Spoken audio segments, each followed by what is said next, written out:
പുറപ്പാടിൻ്റെ പുസ്തകം 17-18 അധ്യായങ്ങൾ. ഇസ്രായേൽ സമൂഹം മുഴുവൻ സീൻ മരുഭൂമിയിൽ നിന്ന് പുറപ്പെട്ട് കർത്താവിൻ്റെ നിർദ്ദേശമനുസരിച്ച് പടിപടിയായി യാത്ര ചെയ്ത് റഫീദീമിൽ എത്തി പാളയമടിച്ചു. അവിടെ അവർക്ക് കുടിക്കാൻ വെള്ളമുണ്ടായിരുന്നില്ല. ജനം മോശയെ കുറ്റപ്പെടുത്തിക്കൊണ്ട്, ഞങ്ങൾക്ക് കുടിക്കാൻ വെള്ളം തരിക എന്ന് പറഞ്ഞു. മോശ അവരോട് പറഞ്ഞു, നിങ്ങൾ എന്തിന് എന്നെ കുറ്റപ്പെടുത്തുന്നു? എന്തിന് കർത്താവിനെ പരീക്ഷിക്കുന്നു? ദാഹിച്ചു വലഞ്ഞ ജനം മോശയ്ക്കെതിരെ ആവലാതിപ്പെട്ട് ചോദിച്ചു, നീ എന്തിനാണ് ഞങ്ങളെ ഈജിപ്തിൽ നിന്ന് പുറത്തേക്ക് കൊണ്ടുവന്നത്? ഞങ്ങളും കുട്ടികളും കന്നുകാലികളും ദാഹിച്ച് ചാവട്ടെ എന്ന് കരുതിയാണോ? മോശ കർത്താവിനോട് നിലവിളിച്ചു പറഞ്ഞു, ഈ ജനത്തോട് ഞാൻ എന്താണ് ചെയ്യുക? ഏറെ താമസിയാതെ അവർ എന്നെ കല്ലെറിയും. കർത്താവ് മോശയോട് അരുളിച്ചെയ്തു, ഏതാനും ഇസ്രായേൽ ശ്രേഷ്ഠന്മാരുമൊത്ത് നീ ജനത്തിൻ്റെ മുൻപേ പോവുക. നദിയുടെ മേൽ അടിക്കാൻ ഉപയോഗിച്ച വടിയും കയ്യിലെടുത്തുകൊള്ളുക. ഇതാ നിനക്ക് മുൻപിൽ ഹോറോബിൽ പാറമേൽ ഞാൻ നിൽക്കും. നീ ആ പാറയിൽ ആഞ്ഞടിക്കണം. അപ്പോൾ അതിൽ നിന്ന് ജനത്തിന് കുടിക്കാൻ വെള്ളം പുറപ്പെടും. ഇസ്രായേൽ ശ്രേഷ്ഠന്മാരുടെ സാന്നിധ്യത്തിൽ മോശ അങ്ങനെ ചെയ്തു.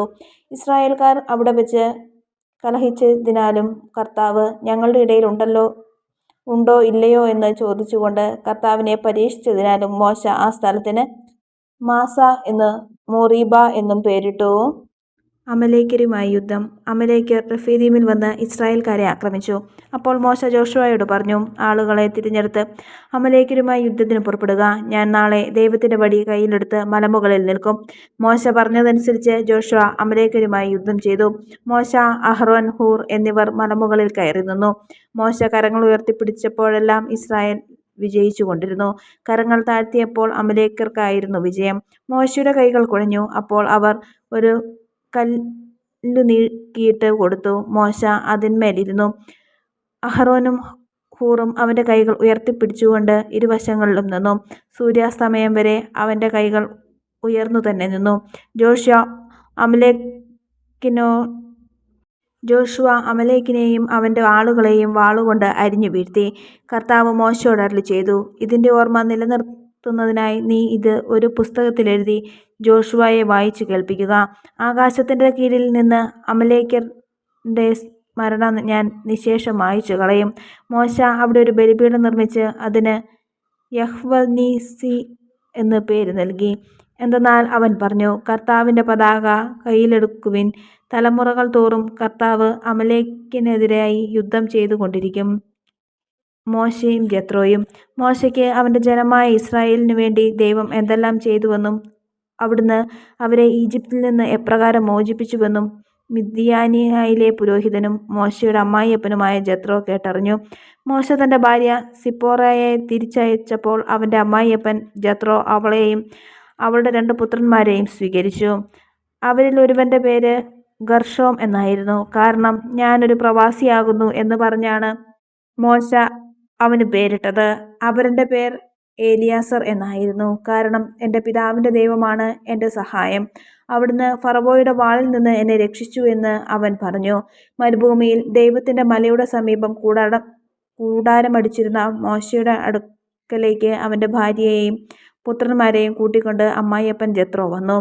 ഒരുവൻ വന്ന് മോശയെ അറിയിച്ചു, നിന്റെ അമ്മായിയപ്പൻ ജത്രോ നിന്റെ ഭാര്യയെയും അവളുടെ 2 പുത്രന്മാരെയും കൂടെ വന്നിരിക്കുന്നു. മോശ ഉടനെ തൻ്റെ അമ്മായിയപ്പനെ സ്വീകരിക്കുവാൻ പുറത്തേക്ക് വന്നു. അവൻ ജത്രോയെ നമസ്കരിക്കുകയും ചുംബിക്കുകയും ചെയ്തു. കുശലപ്രശ്നത്തിനു ശേഷം അവർ കൂടാരത്തിലേക്ക് പോയി. ഇസ്രായേൽക്കാർക്ക് വേണ്ടി ഫറവോയോടും ഈജിപ്തുകാരോടും കർത്താവ് ചെയ്ത കാര്യങ്ങൾ, വഴിയിൽ വെച്ച് തങ്ങൾ നേരിട്ട പ്രയാസങ്ങളും കർത്താവ് നൽകിയ സംരക്ഷണവുമെല്ലാം മോശ അമ്മായിയപ്പനോട് വിവരിച്ചു പറഞ്ഞു.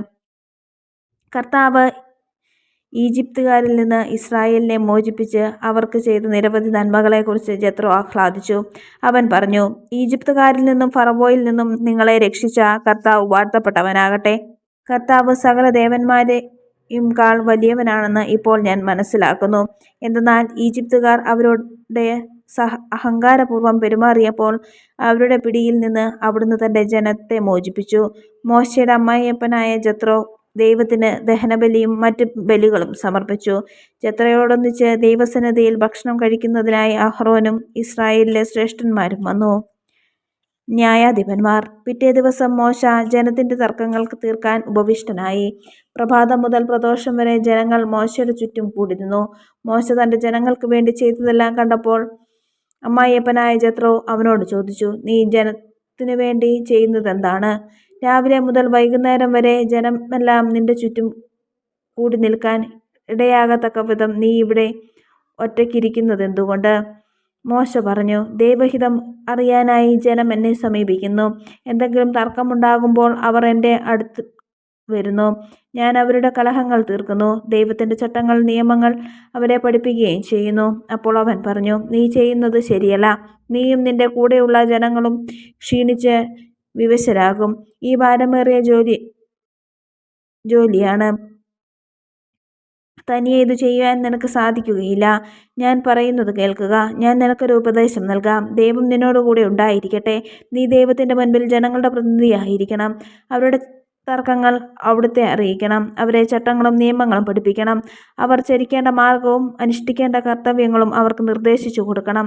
കഴിവും ദൈവഭയവുമുള്ളവരും സത്യസന്ധരും കൈക്കൂലി വെറുക്കുന്നവരുമായ ആളുകളെ ജനത്തിൽ നിന്ന് തിരഞ്ഞെടുത്ത് അവരെ 1000, 100, 50, 10 വീതമുള്ള ഗണങ്ങളുടെ അധിപന്മാരായി നിയമിക്കുക.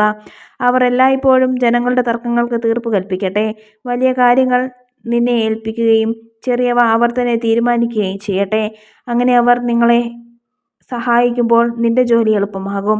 ഇത് ദൈവകൽപ്പനയാണെന്ന് ഗ്രഹിച്ച് ഇപ്രകാരം പ്രവർത്തിച്ചാൽ ജോലി നിർവിഘ്നം തുടരാൻ നിനക്ക് സാധിക്കും. ജനങ്ങൾ സംതൃപ്തരായി തങ്ങളുടെ വസതികളിലേക്ക് മടങ്ങുകയും ചെയ്യും. മോശ അമ്മായിയപ്പൻ്റെ ഉപദേശം കേട്ട് അതനുസരിച്ച് പ്രവർത്തിച്ചു. മോശ ഇസ്രായേൽക്കാരിൽ നിന്ന് സമർത്ഥരായ ആളുകളെ തിരഞ്ഞെടുത്ത് 1000, 100, 50, 10 വീതമുള്ള ഗണങ്ങളുടെ മേൽ അവരെ അധിപന്മാരായി നിയമിച്ചു. അവർ എല്ലായ്പ്പോഴും ജനങ്ങളുടെ ഇടയിൽ നീതി നടത്തി. സുപ്രധാനമായ കാര്യങ്ങൾ മോശയെ ഏൽപ്പിച്ചു. ചെറിയ കാര്യങ്ങൾ അവർ തന്നെ തീരുമാനിച്ചു. അനന്തരം മോശ അമ്മായിയപ്പനെ യാത്രയാക്കി. അവൻ സ്വന്തം നാട്ടിലേക്ക് മടങ്ങി. ലേവ്യരുടെ പുസ്തകം 12-ാം അധ്യായം. മാതാക്കളുടെ ശുദ്ധീകരണം. കർത്താവ് യോശുവയോട് അരുളി ചെയ്തു, ഇസ്രായേൽ പറയുക, ഗർഭം ധരിച്ച ആൺകുഞ്ഞിനെ പ്രസവിക്കുന്ന സ്ത്രീ ഋതുകാലത്തെന്ന പോലെ 7 ദിവസത്തേക്ക് അശുദ്ധയായിരിക്കണം. 8-ാം ദിവസം കുട്ടിയെ പരിച്ഛേദനം ചെയ്യണം. പിന്നെ രക്തത്തിൽ നിന്നുള്ള ശുദ്ധീകരണത്തിനായി 33-ാം ദിവസം കാത്തിരിക്കണം. ശുദ്ധീകരണ ദിവസങ്ങൾ കഴിയുന്നതുവരെ വിശുദ്ധ വസ്തുക്കൾ സ്പർശിക്കുകയോ വിശുദ്ധ സ്ഥലത്ത് പ്രവേശിക്കരുത്. എന്നാൽ പെൺകുഞ്ഞിനെയാണ് പ്രസവിക്കുന്നതെങ്കിൽ ഋതുകാലത്തെന്ന പോലെ 2 ആഴ്ചത്തേക്ക് അവൾ അശുദ്ധിയായിരിക്കും. രക്തത്തിൽ നിന്നുള്ള ശുദ്ധീകരണത്തിന് 66 ദിവസം കാത്തിരിക്കണം. കുഞ്ഞാണോ പെണ്ണോ ആകട്ടെ, ശുദ്ധീകരണത്തിൻ്റെ ദിനങ്ങൾ പൂർത്തിയാകുമ്പോൾ അവൾ കുഞ്ഞിനു വേണ്ടി 1 വയസ്സുള്ള ഒരു ആട്ടിൻകുട്ടി ദഹനബലിക്കായും ഒരു ചങ്ങാലിയോ പ്രാവൻ കുഞ്ഞിനെയോ പാപപരിഹാര ബലിക്കായും സമാഗമ കൂടാരത്തിൻ്റെ വാതിൽക്കൽ പുരോഹിതൻ്റെ മുൻപിൽ കൊണ്ടുവരണം. അവൻ അവയെ കർത്താവിൻ്റെ സന്നിധിയിൽ അർപ്പിച്ച് അവൾക്ക് വേണ്ടി പാപപരിഹാരം ചെയ്യണം. അപ്പോൾ രക്തസ്രാവത്തിൽ നിന്ന് അവൾ ശുദ്ധിയാകും. ഇതാണ് ആൺകുഞ്ഞിനെയോ പെൺകുഞ്ഞിനെയോ പ്രസവിക്കുന്ന സ്ത്രീക്കുള്ള നിയമം. ആട്ടിൻകുട്ടിയെ സമർപ്പിക്കാൻ അവൾക്ക് കഴിവില്ലെങ്കിൽ 2 ചെങ്ങാലികളെയോ 2 പ്രാവൻ കുഞ്ഞുങ്ങളെയോ കൊണ്ടുവരട്ടെ. ഒന്ന് ദഹനബലിക്കും മറ്റേത് പാപപരിഹാര ബലിക്കും. പുരോഹിതൻ അവൾക്ക് വേണ്ടി പാപപരിഹാരം ചെയ്യണം. അപ്പോൾ അവൾ ശുദ്ധിയാകും. സങ്കീർത്തനങ്ങൾ 73-ാം അധ്യായം. ദുഷ്ടൻ്റെ ഐശ്വര്യം. ദൈവം ഇസ്രായേൽ നല്ലവനാണ്, നിർമ്മലമായ ഹൃദയമുള്ളവർക്ക് തന്നെ. എൻ്റെ കാലുകൾ ഇടറാൻ ഭാവിച്ചു, എൻ്റെ പാദങ്ങൾ വഴുതാൻ തുടങ്ങി. ദുഷ്ടൻ്റെ ഐശ്വര്യം കണ്ടിട്ട് അഹങ്കാരികളോട് എനിക്ക് അസൂയ തോന്നി. അവർക്ക് തീവ്രവേദനകളില്ല, അവരുടെ ശരീരം തടിച്ചു കൊഴുത്തിരിക്കുന്നു. അവർക്ക് മറ്റുള്ളവരെ പോലെ കഷ്ടതകളില്ല, മറ്റുള്ളവരെ പോലെ അവർ പീഡിതരുമല്ല. ആകയാൽ അവർ അഹങ്കാരം കൊണ്ട് ഹാരമണിയുന്നു, അക്രമം അവർക്ക് അങ്കിയാണ്. വേദസമിറ്റ് അവർ അഹന്തയോടെ വീക്ഷിക്കുന്നു, അവരുടെ ഹൃദയത്തിൽ ഭോഷത്വം കവിഞ്ഞൊഴുകുന്നു. അവർ പരിഹസിക്കുകയും ദുഷ്ടതയോടെ സംസാരിക്കുകയും ചെയ്യുന്നു, പീഡിപ്പിക്കുന്നവർ ഗർവ്വോടെ ഭീഷണിപ്പെടുത്തുന്നു, അവരുടെ അധരങ്ങൾ ആകാശത്തിനെതിരെ തിരിയുന്നു. അവരുടെ നാവ് ഭൂമിയിൽ ദൂഷണം പരത്തുന്നു, അതുകൊണ്ട് ജനം അവരെ നോക്കി പ്രശംസിക്കുന്നു. അവരിൽ കുറ്റം കാണുന്നില്ല. ദൈവത്തിന് എങ്ങനെ അറിയാൻ കഴിയും? അത്യുന്നതന് അറിവുണ്ടോ എന്നവർ ചോദിക്കുന്നു. ഇതാ ഇവരാണ് ദുഷ്ടർ, അവർ സ്വസ്ഥത അനുഭവിക്കുന്നു, അവരുടെ സമ്പത്ത് വർദ്ധിക്കുന്നു. ഞാൻ എൻ്റെ ഹൃദയത്തെ നിർമ്മലമായി സൂക്ഷിച്ചതും എൻ്റെ കൈകളെ നിഷ്കളങ്കതയിൽ കഴിയുന്ന വ്യർത്ഥമായി. ഞാനിത് ഇടാതെ പീഡിപ്പിക്കപ്പെടുന്നു, എല്ലാ പ്രഭാതത്തിലും ദണ്ഡനമേൽക്കുന്നു. ഞാനും അവരെപ്പോലെ സംസാരിക്കാൻ ഒരുങ്ങിയിരുന്നെങ്കിൽ ഞാൻ അങ്ങയുടെ മക്കളുടെ തലമുറയെ വഞ്ചിക്കുമായിരുന്നു. എന്നാൽ ഇത് ഗ്രഹിക്കേണ്ടത് എങ്ങനെയെന്ന് ഞാൻ ചിന്തിച്ചെങ്കിലും അത് ക്ലേശകരമായി എനിക്ക് തോന്നി. എന്നാൽ ദേവാലയത്തിൽ ചെന്നപ്പോൾ അവരുടെ അവസാനം എന്തെന്ന് ഞാൻ ഗ്രഹിച്ചു. അങ്ങ് അവരെ തിന്നുന്ന സ്ഥലത്ത് നിർത്തിയിരിക്കുന്നു, അവർ നാശത്തിലേക്ക് വഴുതി വീഴുവാനും ഇടയാക്കിയിരിക്കുന്നു. അവർ എത്ര വേഗം നശിച്ചുപോയി. ഭീകരതകളാൽ അവർ നിശേഷം തൂത്തെറിയപ്പെട്ടു.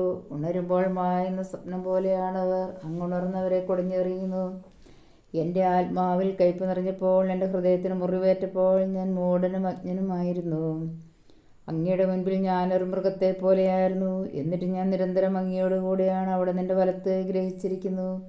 ഉപദേശം തന്ന അങ്ങ് എന്നെ നയിക്കുന്നു. പിന്നീട് അവിടെ നിന്നെ മഹത്വത്തിലേക്ക് സ്വീകരിക്കും.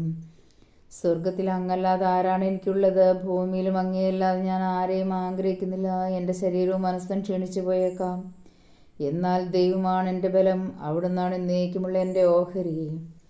എന്തെന്നാൽ അങ്ങിൽ നിന്ന് അകന്നു നിൽക്കുന്നവർ നശിച്ചു പോകും. അങ്ങയോട് കാപട്യം കാണിക്കുന്നവരങ്ങ് സംഹരിക്കും. എന്നാൽ ദൈവത്തോട് ചേർന്ന് നിൽക്കുന്നതാണ് എൻ്റെ ആനന്ദം.